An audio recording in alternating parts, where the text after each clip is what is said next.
ನಮಸ್ಕಾರ ವೀಕ್ಷಕರೇ, city news ಕನ್ನಡಗೆ ಸ್ವಾಗತ. ಗದಗ ಜಿಲ್ಲೆಯ ಶಿರಹಟ್ಟಿ ತಾಲೂಕಿನ ಸುಗನಹಳ್ಳಿ ಗ್ರಾಮದಲ್ಲಿ ಸ್ಮಶಾನದ ಜಾಗಕ್ಕೂ ಸಹ ಪರದಾಡುವಂತಾಗಿದ್ದು ಗ್ರಾಮಸ್ಥರು ಎಂಬ ಶೀರ್ಷಿಕೆಯಲ್ಲಿ ಸುದ್ದಿಯನ್ನು ಬಿತ್ತರಿಸಲಾಗಿತ್ತು. ಸಮಸ್ಯೆಯನ್ನು ಗಮನಿಸಿದ ತಹಶೀಲ್ದಾರ್ ಅನಿಲ್ ಬಡಿಗೇರ್ ಇವರು ಸುಗನಹಳ್ಳಿ ಗ್ರಾಮಕ್ಕೆ ಖುದ್ದಾಗಿ ಭೇಟಿ ನೀಡುವ ಮೂಲಕ ಗ್ರಾಮದ ಶ್ರೀ ವೀರಭದ್ರೇಶ್ವರ ದೇವಸ್ಥಾನದಲ್ಲಿ ಗ್ರಾಮಸ್ಥರೊಂದಿಗೆ ಸಭೆಯನ್ನು ನಡೆಸುವ ಈ ಬಗ್ಗೆ ಚರ್ಚಿಸಿದರು. ಈ ಬಗ್ಗೆ ಪ್ರಸ್ತಾಪವನ್ನು ಸಿದ್ಧಪಡಿಸಿ ಗದಗ ಜಿಲ್ಲಾಧಿಕಾರಿ ಇವರ ಗಮನಕ್ಕೆ ತಂದು ಖಾಸಗಿ ಜಮೀನನ್ನು ಖರೀದಿಸುವ ಮೂಲಕ ರುದ್ರಭೂಮಿಗೆ ಶಾಶ್ವತ ಪರಿಹಾರ ಒದಗಿಸಲಾಗುವುದು ಎಂದು ತಹಶೀಲ್ದಾರ್ ಅನಿಲ್ ಬಡಿಗೇರ್ ಭರವಸೆ ನೀಡಿದರು. ವರದಿ ಚಂದ್ರಶೇಖರ್ ಸೋಮಣ್ಣವರ್. ಇವತ್ತಿನ ದಿನ ನಿಮ್ಮ ಗ್ರಾಮಕ್ಕೆ ಭೇಟಿ ನೀಡಲು ಉದ್ದೇಶ ಏನಂದ್ರೆ ಈ ಪ್ರತಿಯೊಂದು ಗ್ರಾಮಕ್ಕೂ ಕೂಡ ನಮಗೆ ಕುಡಿಯೋ ನೀರು, ರಸ್ತೆ ಎಷ್ಟು ಮುಖ್ಯವೋ ಅದಕ್ಕಿಂತ ಹೆಚ್ಚು ಸ್ಮಶಾನ ಭೂಮಿ ಕೂಡ ನಮಗೆ ಮುಖ್ಯ. ಆ ನಿಟ್ಟಿನಲ್ಲಿ ಈ ನಾವು ಮೂಲದಿಂದ ನೋಡಿದಾಗ ಕೂಡ ನಮ್ಮ ಸುಸಂಸ್ಕೃತ ರುದ್ರಭೂಮಿ ಇಲ್ಲೇ ಇರತಕ್ಕಂಥದ್ದು ನಮ್ಗೆ ಕಂಡು.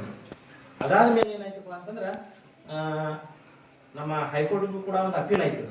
ಯಾವ್ಯಾವ ಊರಿಗೆ ರುದ್ರಭೂಮಿ ಇಲ್ಲ, ನೀವು ರುದ್ರಭೂಮಿ ಕಲ್ಪಿಸ್ತೀವಿ ಅಂತೇಳಿ ಮಾನ್ಯ ಹೈಕೋರ್ಟ್ ಅನ್ನ ಎಲ್ಲ ಕಡೆ ಆದೇಶ ಮಾಡಿತ್ತು. ಆ ನಿಟ್ಟಿನಲ್ಲಿ ಈ ಭೂಮಿ ಅಂತೂ ಹೊಸದಲ್ಲಿ ಕೊಂಡು ತಂದು ಇಲ್ಲಿ ಇಡಾಕ್ ಬರೋದಿಲ್ಲ, ಹೌದಾ? ಒಂದು ನಮ್ದು ಎಲ್ಲರೇ ಗೋಮಾಳ ಜಮೀನು ಅಥವಾ ನಮ್ಮ ಸರ್ಕಾರಿ ಎಲ್ಲರೇ ಜಮೀನು ಇದ್ರೆ ನಾವು ಅಲ್ಲಿ ಅದನ್ನೇನ್ ಮಾಡ್ತೀವಿ, ಬೇರೆ ಉದ್ದೇಶಕ್ಕೆ ಬಳಕೆ ಮಾಡಕತ್ತಿದ್ರು ಅದನ್ನ ರುದ್ರಭೂಮಿ ಅಂತ ನಾವು ಕೊಡ್ಬೋದು. ಏನ್ ನಾವು ಮೂಲಗಳಿದ್ರ ಪರ ಇದ್ರ ಏನೋ ನಮ್ಮ ಸರ್ಕಾರಿ ಜಮೀನು ಇದ್ರೆ ನಾವು ಕಾಯ್ದಿರಿಸಬಹುದು ಅದನ್ನ, ಹೌದಾ? ಈಗ ಹೆಂಗ್ ಕೆರೆಗೆ ಕಾಯ್ದಿರಿಸಿ ಒಂದು ಉದ್ದೇಶಕ್ಕೆ ಮಾತ್ರ ನಾವು ಕಾಯ್ದಿರಿಸಬಹುದು. ನೀವು ಹೇಳಿದ್ರಲ್ಲ ಕೆರೆ ಇತ್ತು, ಅದ್ರೊಳಗೆ ನಾವು ಮಾಡ್ತಾ ಇದ್ವಿ, ಕೆರೆ ಇಂಪ್ರೂವ್ಮೆಂಟ್ ಆಗಿರಲಿಲ್ಲ, ಅದಕ್ಕೆ ನೀವು ಅಲ್ಲಿ ಮಾಡ್ಕೋತಾ ಹೋಗ್ತಾ ಇದ್ರಿ, ಅದು ಇಲಾಖೆ ಗಮನಕ್ಕೆ ಕೂಡ ಬಂದಿರಲಿಲ್ಲ. ಈಗ ಒಂದು ಉದ್ದೇಶಕ್ಕೆ ಇರ್ತಕ್ಕಂಥ ಉದಾಹರಣೆ ನೋಡಿದ್ರೆ ಕೆರೆನ ಐತೆ ಅಂದ್ರೆ ಕೆರೆನ ಮಾಡ್ಬೇಕದ ನಾವು ಅದನ್ನ ಸ್ಟಾಪ್ ಮಾಡಿ ನಾವು ರುದ್ರಭೂಮಿ ಮಾಡಕ್ ಆಗುದಿಲ್ಲ. ಯಾಕಂದ್ರೆ ಆ ಉದ್ದೇಶಕ್ಕೆ ಅದನ್ನ ಕಾಯ್ದಿರಿಸೈತಿ.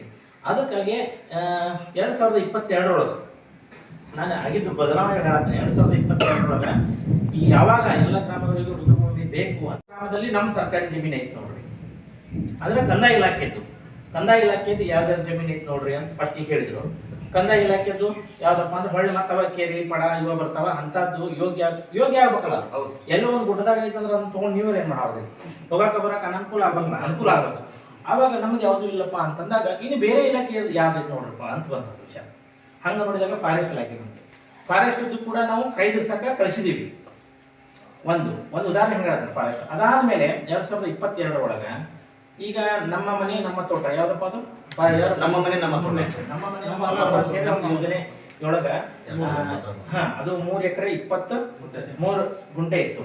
ಅದ್ರೊಳಗನ ಈಗ ನೋಡ್ರಿ ಒಂದು ಉದ್ದೇಶಕ್ಕೆ ನಿಮ್ಗೆ ಕೊಟ್ಟಿದ್ದೇವೆ ಮಾತ್ರ ಆ ಉದ್ದೇಶ ನೀವು ಬಳಕೆ. ಈಗ ನೋಡ್ರಿ ಎಕ್ಸಾಂಪಲ್, ಈ ಕೆರೆನ ಡೆವಲಪ್ಮೆಂಟ್ ಮಾಡ್ತಿರ್ಲಿಲ್ಲ ಅಂದ್ರೆ ಅದ ರುದ್ರಭೂಮಿಯಾಗಿ ನಮಗ್ ಬಂದು ಹೇಳ್ತಿರ್ಲಿಲ್ಲ, ಮೂವ್ಮೆಂಟ್ ಆಗ್ತಿತ್ತು, ಪ್ರಶ್ನೆ ಬರ್ತಿರ್ಲಿಲ್ಲ. ಅದಕ್ಕಾಗಿ ನಮ್ಮ ಭೂಮಿ ನಮ್ಮ ಇದ್ರೊಳಗೂ ಕಾಲಿನ ಜಾಗ ಐತಿ. ಅದಕ್ಕಾಗಿ DC ಅವ್ರನ್ನ ನೋಡ್ರಿ 2022 ಒಳಗನ ಆದೇಶ ಮಾಡ್ಯಾರ. ನೋಡ್ರಿ ಮೇಲ್ಕಾಣಿ ಪ್ರಸ್ತಾವನೆ ವಿವರಿಸಂತೆ ನಮ್ಮ ತೋಟದೊಳಗ ಅಡಿಗೆ ಕಲಿಸಿ ಜಮೀನಿನ ಸರ್ವೆ ನಂಬರ್ 139/2 ಅದರೊಳಗೆ 3 ಎಕರೆ 23 ಗುಂಟೆ ಪೈಕಿ 2 ಎಕರೆಯನ್ನ ಜಮೀನನ್ನ ರುದ್ರಭೂಮಿಯಾಗಿ ಬಳಸಿಕೊಳ್ಳಲು ಆದೇಶಿಸಿದೆ. ಅದು ನಿಮಗೆ ಹೆಂಗ ಯೋಗ್ಯ ಅನಿಸ್ತೈತೋ ಹೆಂಗ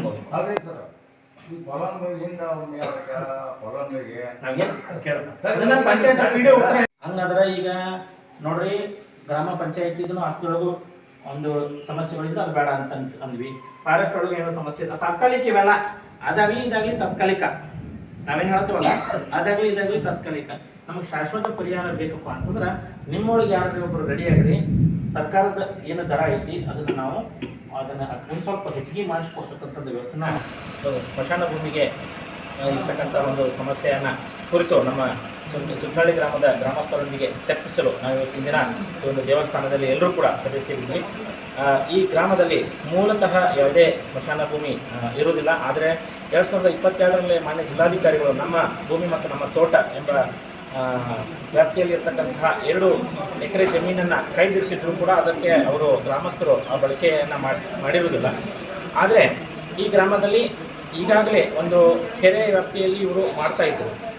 ಅದು ನೀರಾವರಿ ಇಲಾಖೆಯಿಂದ ಈಗಾಗಲೇ ಅದನ್ನ ಅಭಿವೃದ್ಧಿಪಡಿಸುವ ಕಾರ್ಯ ಪ್ರಾರಂಭದಲ್ಲಿ ಇರೋದ್ರಿಂದ ಈ ಗ್ರಾಮಸ್ಥರಿಗೆ ಸ್ಮಶಾನ ಭೂಮಿ ತೊಂದರೆಯಾಗಿದೆ.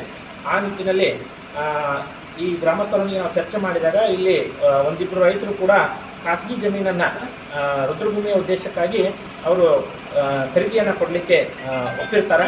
ಅವರ ಒಂದು ಪ್ರಸ್ತಾವನೆಯನ್ನು ಸಿದ್ಧಪಡಿಸಿ ಮಾನ್ಯ ಜಿಲ್ಲಾಧಿಕಾರಿಗಳ ಗಮನಕ್ಕೆ ತಂದ ಖಾಸಗಿ ಜಮೀನನ್ನೇ ನಾವು ಈ ಗ್ರಾಮಕ್ಕೆ ಖರೀದಿ ಮಾಡುವ ಮೂಲಕ ಈ ಗ್ರಾಮಕ್ಕೆ ಸ್ಮಶಾನ ಭೂಮಿಯ ವ್ಯವಸ್ಥೆಯನ್ನು ಮಾಡ್ತಕ್ಕಂತಹ ಕಾರ್ಯದಲ್ಲಿ ನಾವು ಮುಂದುವರಿತೀವಿ ಅಂತ ಹೇಳ್ತಾ, ಹಾಗೆ ಜೊತೆಗೆ ಗ್ರಾಮಸ್ಥರು ಕೂಡ ಅವರ ಕೈಯಿಂದ ಆಗ್ತಕ್ಕಂತಹ ಸಹಾಯವನ್ನು ಕೂಡ ನಾವು ಮಾಡ್ತೀವಿ. ಒಟ್ಟಾರೆಯಾಗಿ ನೀವೆಲ್ಲರೂ ಕೂಡ ಈ ಸುಗ್ನಹಳ್ಳಿ ಗ್ರಾಮಕ್ಕೆ ನಾವು ಸ್ಮಶಾನ ಭೂಮಿಯ ವ್ಯವಸ್ಥೆಯನ್ನು ಆದಷ್ಟು ಬೇಗನೆ ಮಾಡ್ತಕ್ಕಂತಹ ಒಂದು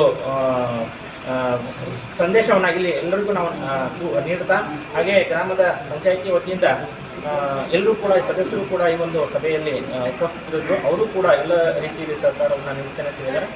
ಒಟ್ಟಾರೆಯಾಗಿ ನಾವೇನು ಎಲ್ಲರೂ ಕೂಡಿಕೊಂಡು ಈ ಗ್ರಾಮಕ್ಕೆ ಆದಷ್ಟು ಬೇಗನೆ ನಾವು ಶಾಶ್ವತವಾದಂತಹ ಸ್ಮಶಾನವನ್ನು ಒದಗಿಸಿಕೊಡ್ತೇವೆ ಅಂತ ಭರವಸೆಯನ್ನು ನಾನು ನೀಡ್ತೇನೆ.